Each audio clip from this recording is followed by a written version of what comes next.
ನಮಸ್ಕಾರ ಗೆಳೆಯರೆ, ನಾನು ಮಿಸ್ಟರ್ ಜ್ಞಾನಿ. 4500 ವರ್ಷದ ಹಿಂದೆ ಈಜಿಪ್ಷಿಯನ್ ಅವರು ಒಂದು ರೋಮಾಂಚಕವಾದ ಒಂದು ಕಟ್ಟಡವನ್ನು ಕಟ್ಟಿಸ್ತಾರೆ. ಅದೇ ನಮ್ಮ ಗ್ರೇಟ್ ಪಿರಮಿಡ್ ಆಫ್ ಗೀಜಾ ಅಂತ. 147 ಮೀಟರ್ಸ್ ಉದ್ದರ ಈ ಪಿರಮಿಡ್ 4000 ವರ್ಷದ ಹಿಂದೆ ಕಟ್ಟಿಸಿದ್ದಾರೆ. ಅದು ಇನ್ನ ಈಗ ಹಂಗೆ ನಿಂತಿದೆ ನೋಡಿ. ಒಂದು ಮಳೆ ಆಗ್ಲಿ, ಬಿಸಿಲಾಗ್ಲಿ, ಎಂತ ಭೂಕಂಪ ಆಗ್ಲಿ, ಎಂತ ವೆದರಿಂಗ್ ಆಗಿರ್ಲಿ, ಆದ್ರೂ 1000 ವರ್ಷದಿಂದ ಹಂಗೆ ನಿಂತಿದೆ. ಹಾಗೆ ಈ ಪಿರಮಿಡ್ ನ ಒಂದು ಟೋಟಲ್ ವೇಟ್ ಬಂದ್ಬಿಟ್ಟು 6 ಮಿಲಿಯನ್ ಟನ್ಸ್. ಈಗಿನ ಒಂದು ಪ್ರೆಸೆಂಟ್ ಸಿಚುಯೇಷನ್ ಗೆ ಒಂದು ಕಂಪೇರ್ ಮಾಡಿದ್ರೆ ಬುರ್ಜ್ ಖಲೀಫಾಗೂ ಒಂದು ಪಿರಮಿಡ್ ಆಫ್ ಗೀಜಾಗೂ ಕಂಪೇರ್ ಮಾಡಿದ್ರೆ ಬುರ್ಜ್ ಖಲೀಫಾ ಬಂದ್ಬಿಟ್ಟು 5 ಲಕ್ಷ ಟನ್ಸ್ ಅಷ್ಟೇ. ಎಲ್ಲದಕ್ಕಿಂತ ದೊಡ್ಡ ಏನು ಪ್ರಶ್ನೆ ಬರುತ್ತೆ ಇಲ್ಲಪ್ಪ ಅಂದ್ರೆ, ಇಷ್ಟಿಷ್ಟು ದೊಡ್ಡವಾದ ಒಂದು ಸಾಲಿಡ್ ಬ್ಲಾಕ್ಸ್ ಅಂತ ಇರುತ್ತೆ ನೋಡಿ, ಅದನ್ನೆಲ್ಲ ಹೇಗೆ ತಗೊಂಡು ಹೋಗಿ ಕಟ್ಸಿದ್ರು? ಅದು ಒಂದು ಕ್ರೇನ್ ಇಲ್ದೆ, ಒಂದು ಬುಲ್ಡೋಸರ್ ಇಲ್ದೆ, ಏನು ಇಲ್ದೆ 4000 ವರ್ಷ ಹಿಂದೆ ನೋಡಿ ಅದು. ಮತ್ತೆ ಆ ಒಂದು ಸೆಂಚುರಿಯಲ್ಲಿ ವೀಲ್ ಕೂಡ ಒಂದು ಇನ್ವೆಂಟ್ ಮಾಡಿರ್ಲಿಲ್ಲ. ಅದು ಹಂಗೆ ಸುಮ್ನೆ ಕಟ್ಸಿದ್ರೆ ನೋಡಿ ಬೀಳೋ ತರ. ಈಗಲೂ ಪ್ರೆಸೆಂಟ್ ಸಿಚುಯೇಷನ್ ಹಾಗೆ ನಿಂತಿದೆ ಅದು. ಮತ್ತೆ ಅದು ಹಿಂಗೆ ಆ ತರ ಎಲ್ಲ ಕಟ್ಸಿದ್ರು? ಯಾವುದೇ ಒಂದು ಕಟ್ಟಡವಾಗಿ ಇಷ್ಟು ವರ್ಷಗಳ ಕಾಲ ಅದು ಬದುಕೇ ಇಲ್ಲ. ಬನ್ನಿ ಈ ವಿಡಿಯೋದಲ್ಲಿ ತಿಳಿಯೋಣ ಗ್ರೇಟ್ ಪಿರಮಿಡ್ ಆಫ್ ಗೀಜಾದ ಒಂದು ರಹಸ್ಯ ಬಗ್ಗೆ, ಮತ್ತೆ ಏನಕ್ಕೋಸ್ಕರ ಕಟ್ಸಿದ್ರು, ಯಾಕೆ ಕಟ್ಸಿದ್ರು, ಎಲ್ಲದನ್ನು ತಿಳ್ಕೊಳ್ಳೋಣ ಈಗ. ದ ಗ್ರೇಟ್ ಪಿರಮಿಡ್ ಆಫ್ ಗೀಜಾವನ್ನು ಫರಾ ಕುಫಾ ಅವರು 2560 BC ಕಟ್ಸ್ತಾರೆ. ಫರಾ ಅಂದ್ರೆ ಏನಂದ್ರೆ, ಒಂದು ರಾಜಗಳಿರ್ತಾರೆ ನೋಡಿ, ಅವ್ರಗಳಿಗೆ ಫರಾ ಅಂತ ಕರೀತಾರೆ.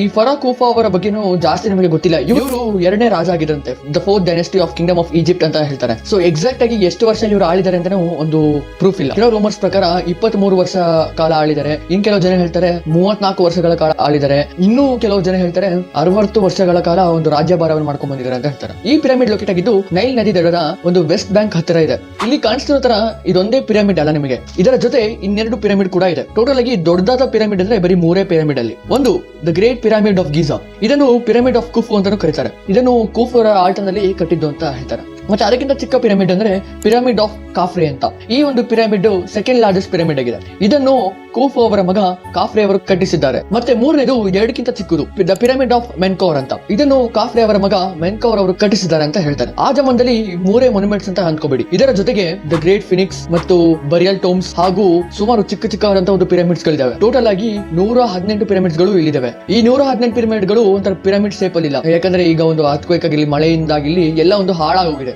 ಪ್ರಿಸರ್ವ್ ಆಗಿ ಮಾಡಿದ್ರಿಂದ ಈ ಒಂದು pyramid of Giza, pyramid of Menkaure, pyramid of Khafre, ಈ 3 ಪಿರಮಿಡ್ ಮಾತ್ರ ಕ್ಲೀನ್ ಆಗಿ ಕರೆಕ್ಟ್ ಆಗಿರೋದಂದ್ರೆ. ಹಾಗಂದ್ರೆ ಈ ಪಿರಮಿಡ್ ನ ಏನಕ್ಕೆ ಕಟ್ಟಿಸಿದ್ರು, ಏನಿದೆ ಯೂಸ್ ತಿಳ್ಕೊಳ್ಳೋಣ. ಪಿರಮಿಡ್ ನ ಯೂಸ್ ಬಂದಿದ್ದು ರಾಜರ ಮಹಾರಾಜರಿಗೆ. ಅವರ ಒಂದು ಸಮಾಧಿ ಅದು ಟೋಮ್ ಅಂತ ಕರಿತೀವಿ. ಅವರನ್ನ ಸುತ್ತ ಒಂದು ಕ್ಲಾತ್ ನ ರ್ಯಾಪ್ ಮಾಡ್ಬಿಟ್ಟು ಅವ್ರನ್ನ ಮಮ್ಮೀಸ್ ಅಂತ ಕರೀತಾರೆ. ಮಮ್ಮಿಫಿಕೇಶನ್ ಮಾಡ್ಬಿಟ್ಟು ಒಂದು ವುಡನ್ ಸ್ಯಾಕ್ರಿಫೈಸ್ ಅಲ್ಲಿ ಅವ್ರನ್ನ ಒಂದಿರ್ತಾರೆ. ಸುಮಾರು ಫಿಲ್ಮ್ ಗಳನ್ನ ನೋಡಿರ್ಬೋದು, ನೀವೀಗ ಕಾರ್ಟೂನ್ ಗಳಾಗಿ ನೋಡಿರ್ಬೋದು. ಅವರ ಒಂದು ನಂಬಿಕೆ ಏನಂದ್ರೆ, ಜೀವನ ಶುರು ಆಗೋದೇ ಅವರು ಸತ್ತ ಮೇಲೆ ಅಂತ. ಆಫ್ಟರ್ ಲೈಫ್ ಅಂತ ಕರೀತಾರೆ. ಏನಪ್ಪಾ ಅಂದ್ರೆ, ಅವರು ಸತ್ ಮೇಲೆ ಅಂಡರ್ ವರ್ಲ್ಡ್ ಗೆ ಹೋಗ್ಬಿಟ್ಟು ಅಲ್ಲಿ ದೇವರು ಇವರ ಒಂದು ಆತ್ಮವನ್ನು ಜಡ್ಜ್ ಮಾಡ್ತಾರೆ ಅಂತ ಹೇಳ್ತಾರೆ. ಈ ಆಫ್ಟರ್ ಲೈಫ್ ಗೆ ಹೋಗಕ್ಕೆ ಸಖತ್ ಪ್ರಿಪೇರ್ ಆಗ್ತಿದಾರಂತೆ. ಇದು ಬರೀ ರಾಜ ಮಹಾರಾಜರಿಗೆ ಮಾತ್ರ ಅಷ್ಟೇ ಈ ಆಫ್ಟರ್ ಲೈಫ್ ಅನ್ನೋದು. ಅವರ ಜೊತೆ ಸುಮಾರಾದಂತಹ ಒಂದು ಫುಡ್ ಆಗಿರ್ಲಿ, ಟ್ರೆಷರ್ಸ್ ಆಗಿರ್ಲಿ, ಜ್ಯುವೆಲರಿ ಆಗಿರ್ಲಿ, ಒಂದು ಕ್ಲೋತ್ಸ್ ಆಗಿರ್ಲಿ, ಎಲ್ಲಾದ್ನೂ ತಗೊಂಡ್ ಹೋಗ್ತಿದ್ರಂತೆ. ಎಲ್ಲ ಇವರ ಮುಂದಿನ ಜನ್ಮ ಆಫ್ಟರ್ ಲೈಫ್ ಅಂತ ಇದೆಲ್ಲ, ಅದಕ್ಕೆ ಒಂದು ಬಳಕೆ ಆಗುತ್ತೆ ಅಂತ. ಕೆಲವೊಂದ್ ಕಡೆ ಇದನ್ನ ನಂಬಕೆ ಆಗಲ್ಲ, ಯಾಕಂದ್ರೆ ಜನಗಳು ಕಥೆಗಳನ್ನ ಸೃಷ್ಟಿಸ್ಕೊಂಡು ಹೇಳ್ತಾನೆ ಇರ್ತಾರೆ. ಯಾಕೆ ತರ ಹೇಳ್ತಿದ್ದೀನಿ ಅಂದ್ರೆ, ಪಿರಮಿಡ್ ಆಫ್ ಗೀಜಾ ಅಲ್ಲಿ ಈ ತರ ಒಂದು ಆರ್ಕಿಯಾಲಜಿಸ್ಟ್ ಗಳು ಈ ತರ ಒಂದು ರಿಸರ್ಚ್ ಮಾಡಿದಾಗ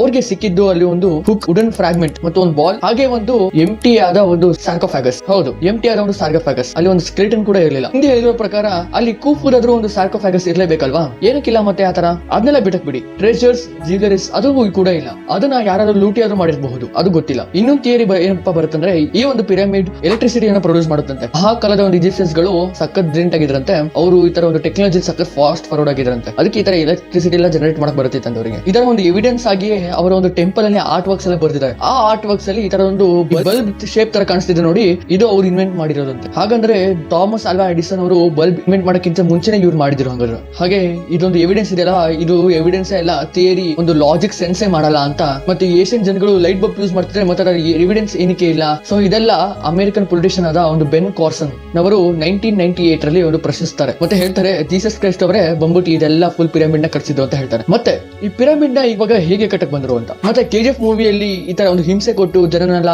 ಕೆಲಸ ಮಾಡಿ ಈ ತರ ಮಾಡಿಸಿಲ್ಲ. ಎಲ್ಲಾ ಜನಗಳು ತಮ್ಮ ಸ್ವಂತ ಇಚ್ಛೆಯಿಂದನೇ ಹೋಗಿ ಕಳಿಸ್ತಾರೆ. ಯಾಕಂದ್ರೆ ಅವರ ಜನರ ಮಧ್ಯೆ ಅವರೊಂದು ಒಗ್ಗಟ್ಟುತನ ಅಷ್ಟಿತ್ತು, ಮತ್ತು ಅವರ ರಾಜ ಮೇಲೆ ಒಂದು ಅಭಿಮಾನ ಹಾಗೂ ಒಂದು ಭಕ್ತಿ ಹಂಗೆ ಇತ್ತು. ಇದರ ಸಲುವಾಗಿ ಅವರೆಲ್ಲ ಒಂದು ಯುನೈಟೆಡ್ ಆಗಿ ಒಂದು ಕಷ್ಟಪಟ್ಟು ಅದೊಂದು ಪಿರಮಿಡ್ ನ ಕಳಿಸ್ತಾರೆ. ಹಾಗಂತ ಅವರು ಕೆಲವೊಂದ್ ಸತಿ ಫಾರ್ಮಿಂಗ್ ಮಾಡ್ಬಿಟ್ಟು ಆಮೇಲೆ ಹೋಗ್ಬಿಟ್ಟು ಕೆಲಸ ಮಾಡ್ತಿದ್ರಂತೆ. ಟೋಟಲ್ ಆಗಿ ಎಲ್ಲಾ ವ್ಯಕ್ತಿಯು ಒಂದೊಂದು 10 ಅವರ್ ಕೆಲಸ ಮಾಡ್ತಿದ್ರಂತೆ. ಈ ಒಂದು ಕಲ್ಲು ಸುಮಾರಾಗಿ 2.5 ಟನ್ ತೂಕ ಬೀಳ್ತಿತ್ತಂತೆ.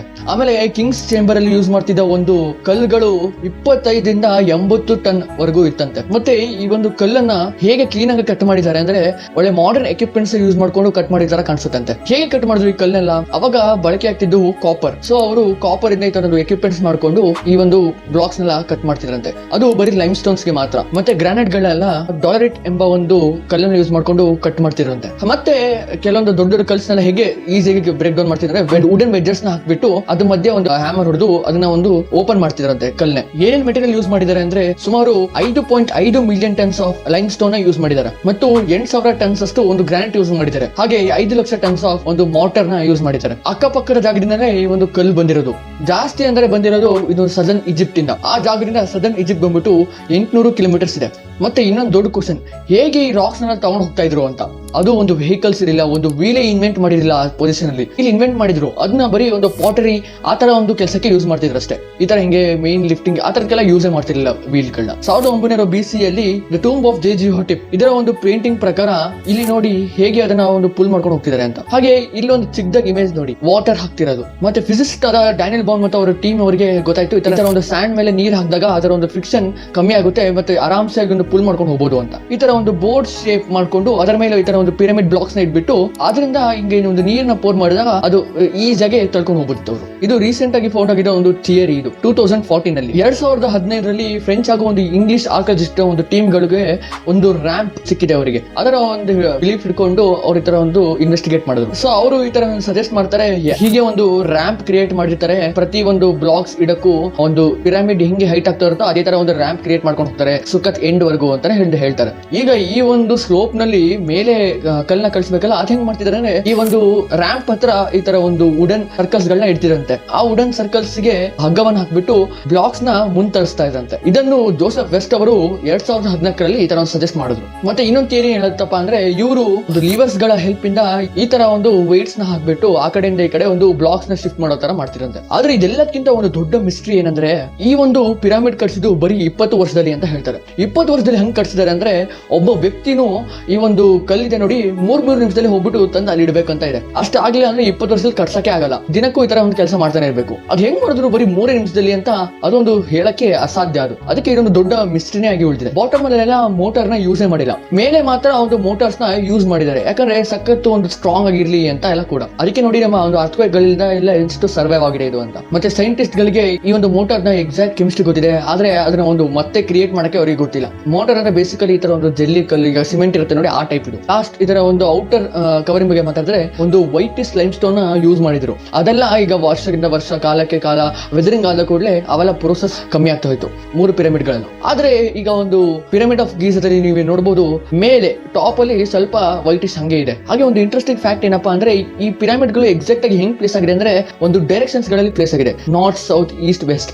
ಅದು 1/15 ಅಲ್ಲಿ 1 ಡಿಗ್ರಿಯಲ್ಲಿ ಒಂದು ಎರರ್ ಇದೆ ಅಷ್ಟೇ. ಅದ್ ಹೆಂಗ್ ಕಟ್ಸಿದ್ರು? ಆ ಕಾಲದಲ್ಲಿ ಒಂದು ಕಾಂಪಸ್ ಕೂಡ ಇರಲಿಲ್ಲ. ಅದ್ ಹೆಂಗೆ ಮತ್ತೆ ಥಿಯರಿ ಹೇಳುತ್ತಪ್ಪ ಅಂದ್ರೆ ಒಂದು ಕಾನ್ಸ್ಟಲೇಷನ್ಸ್ ನ ನೋಡ್ಕೊಂಡು ಸ್ಪೇಸ್ ಅಲ್ಲಿ ಒಂದು ನಕ್ಷತ್ರಗಳನ್ನ ನೋಡ್ಕೊಂಡು ಅದರ ಪ್ರಕಾರ ಈ ತರ ಒಂದು ಡೈರೆಕ್ಷನ್ಸ್ ಈಜಿಪ್ಷಿಯನ್ಸ್ ಅವರು ಡಿಸೈನ್ ಮಾಡಿದ್ದಾರೆ ಅಂತ ಹೇಳ್ತಾರೆ. ಮತ್ತೆ ಕೆಲವೊಂದು ಥಿಯರೀಸ್ ನ ವಿರುದ್ಧವಾಗಿ ಇತ್ತು. ಈ ಪಿರಮಿಡ್ ಗಳು ಒಂದೇ ಸತಿಗೆ ಬಿಲ್ಡ್ ಆಗಿರ್ಲಿಲ್ಲ, ಅದು ಡಿಫ್ರೆಂಟ್ ಟೈಮ್ ಪೀರಿಯಡ್ ಅಲ್ಲಿ ಬಿಲ್ಡ್ ಆಗಿರೋದು. ಮತ್ತೆ ಆಸ್ಟ್ರೋನಮರ್ಸ್ ಗಳು 1999 ಅಲ್ಲಿ ಆರೆಂಜ್ ಕಾನ್ಸ್ಟಲೇಷನ್ ಅಲ್ಲಿ ನೋಡಿದಾಗ ಆ ಪಿರಮಿಡ್ ಗಳು ಅದಕ್ಕೆ ಅಲೈನ್ ಆಗ್ತಿರ್ಲಿಲ್ಲ ಅಂತ ಹೇಳ್ತಾರೆ. ಆಕ್ಚುಲಿ ಏನಪ್ಪಾ ಅಂದ್ರೆ ಆ ಕಾನ್ಸ್ಟಲೇಷನ್ ಗಳು ಇಷ್ಟು ವರ್ಷಗಳ ಕಾಲ ಅದು ಸ್ವಲ್ಪ ಅಲೈನ್ ಆಗಿದೆ, ಆ ಸ್ಟಾರ್ ಸ್ವಲ್ಪ ಅಲೈನ್ ಆಗಿದೆ ಅಂತ ಹೇಳ್ತಾರೆ. ಮತ್ತೆ ಇದೆಲ್ಲ ಮಿಸ್ಟ್ರಿನೇ ಇದೆ ಸ್ವಲ್ಪ. ಇನ್ನೂ ಒಂದು ಲೆವೆಲ್ಗೆ ಹೋಗ್ಬೇಕಂದ್ರೆ ಇದೆಲ್ಲ ಒಂದು ಏಲಿಯನ್ಸ್ ಗಳು ಮಾಡಿರೋದು ಅಂತ ಒಂದು ನಂಬ್ತಾರೆ ಜನ. ಏಲಿಯನ್ಸ್ ಗಳು ಮಾಡಿರೋದು, ಇದೊಂದು ಹ್ಯೂಮನ್ಸ್ ಗಳು ಮಾಡಕ್ ಅಸಾಧ್ಯ ಇದು ಅಂತ ಎಲ್ಲ ಹೇಳಿದ್ದಾರೆ. ಪಾಯಿಂಟ್ ಏನಪ್ಪಾ ಅಂದ್ರೆ ಯಾವುದೇ ಒಂದು ಕರೆಕ್ಟ್ ಆದ ಒಂದು ಪ್ರೂಫ್, ಕರೆಕ್ಟ್ ಆದ ಎವಿಡೆನ್ಸ್ ಅಲ್ಲೆಲ್ಲೂ ಇಲ್ಲ. ಎವಿಡೆನ್ಸ್ ಇದ್ರೆ ಈಗೆಲ್ಲ ಸುಮ್ಮನೆ ಇರ್ತಿದ್ರು. ಸೊ ಬರೀ ಇರೋದು ಥಿಯರೀಸ್ ಮಾತ್ರ. ಸೊ ಬೆಟರ್ ಏನಂದ್ರೆ ನಾವು ಈ ಥಿಯರಿಗಳನ್ನೇ ಒಪ್ಕೊಂಡು ಮುಂದೆ ಹೋಗ್ಬೇಕು. ಸುಮ್ಮನೆ ಏನೇನ್ ಮಾಡಿದ್ದು ಆ ತರ ಮಾಡಿದ್ದು ಅಂತ ಅಂದ್ಕೋಬಾರ್ದು. ಸೊ ಇದೊಂದು ಎಜುಕೇಶನಲ್ ವಿಡಿಯೋ. ಆದಷ್ಟು ಹೆಚ್ಚು ಜನಕ್ಕೆ ಒಂದು ಸ್ಟೂಡೆಂಟ್ಸ್ ಗಳಿಗೆ ತಲುಪಿಸಿ. ಇನ್ಫಾರ್ಮೇಟಿವ್ ಅನ್ಸಿದ್ರೆ ಜಾಸ್ತಿ ಜನಕ್ಕೆ ಒಂದು ಶೇರ್ ಮಾಡಿ. ಸಿಗೋಣ ಮುಂದಿನ ವಿಡಿಯೋದಲ್ಲಿ. ಅಲ್ಲಿವರೆಗೂ ಇಲ್ಲಿ ಬರ್ತಿರೋ ಒಂದು ವಿಡಿಯೋಗಳನ್ನ ನೋಡಿ. ಧನ್ಯವಾದಗಳು.